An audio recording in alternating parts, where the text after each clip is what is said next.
yeah, no, I just really love, I really love the feeling of picking up a guitar and, making music, being creative, and being able to, sort of express my own style on the instrument. And that's the lovely thing about original music and acoustic fingerstyle guitar is that you really get to see someone's character sort of shine through their playing, and it's what makes all of it unique in this niche market, especially for acoustic fingerstyle music. Hello everybody. My name is John McLaren. I'm an instrumental fingerstyle guitarist who resides here in Moncton, New Brunswick.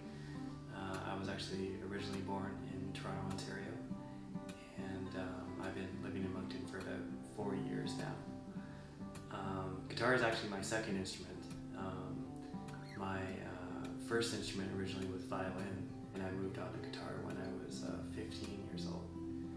And I just enjoyed the feeling of playing guitar compared to the technicalities of violin. I felt like guitar is something you can be more creative on, and I guess you know what I mean.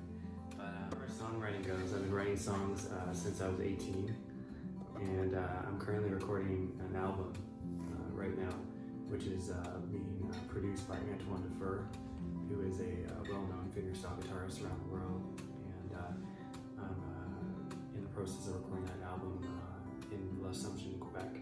Yeah, as far as my influences go, Bruce Coburn, Antoine Defer, Eric Johnson, Mark Knopfler are probably my main influences on guitar. I really like their methods for soloing and fingerstyle playing. They're my four favorite guitarists, I would say, by far. As far as goals go, I sort of really just want to take each day at a time and not rush into things too much. As far as like myself, I've pretty much been my own worst critic my whole life. So by going out and finally taking that next step to release my music and record an album is a real big step for me.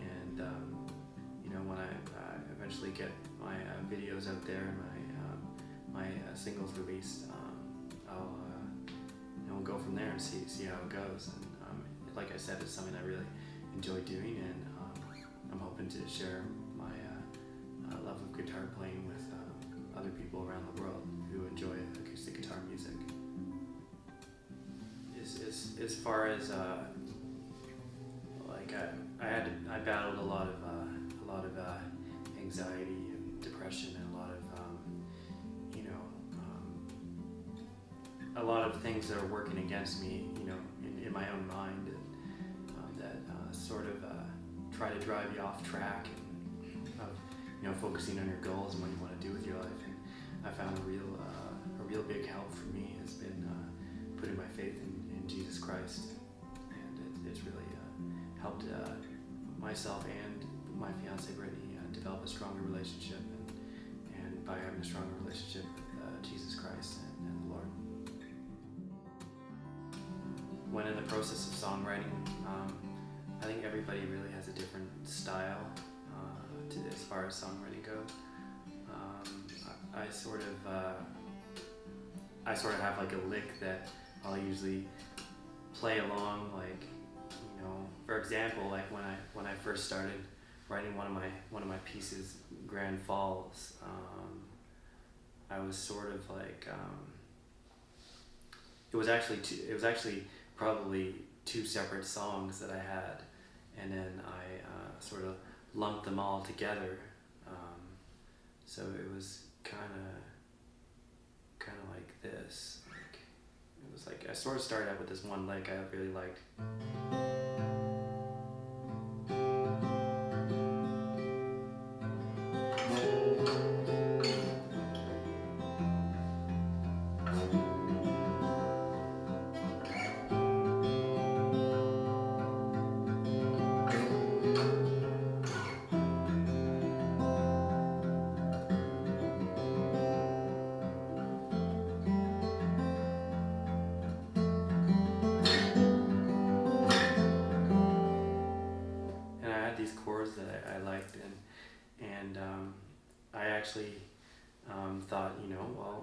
why don't I just sort of throw a rhythm in there and just experiment with it and see how I like it, and sort of came up with this sort of pattern.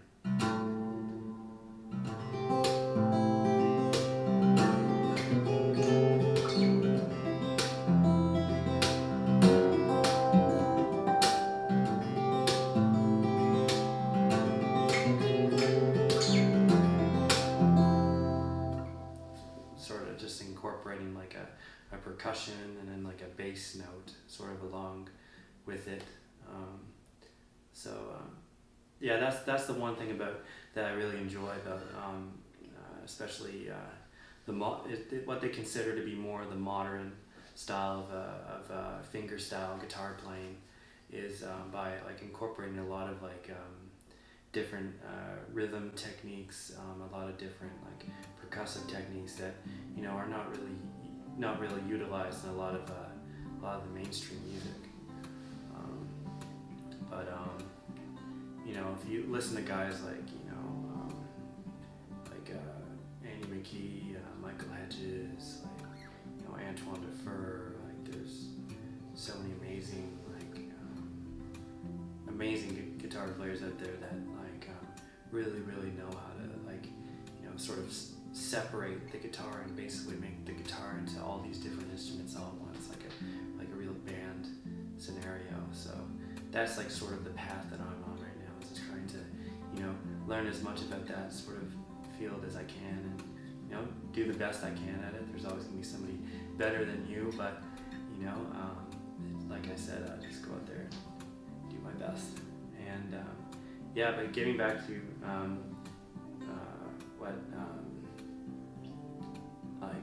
the songwriting process, it's like a lot of the time it's just sort of trial and error. It's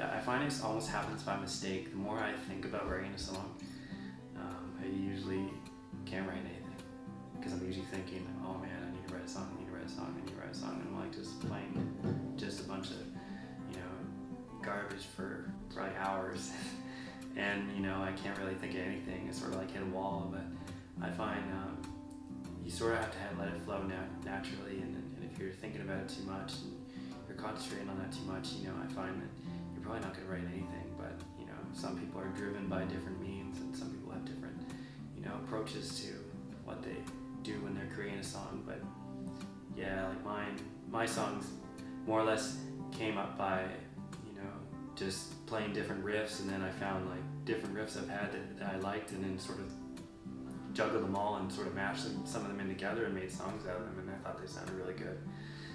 And well, I did. Hopefully you do. But that's how Grand Falls came about. The intro part, for example, was actually a separate song that I had.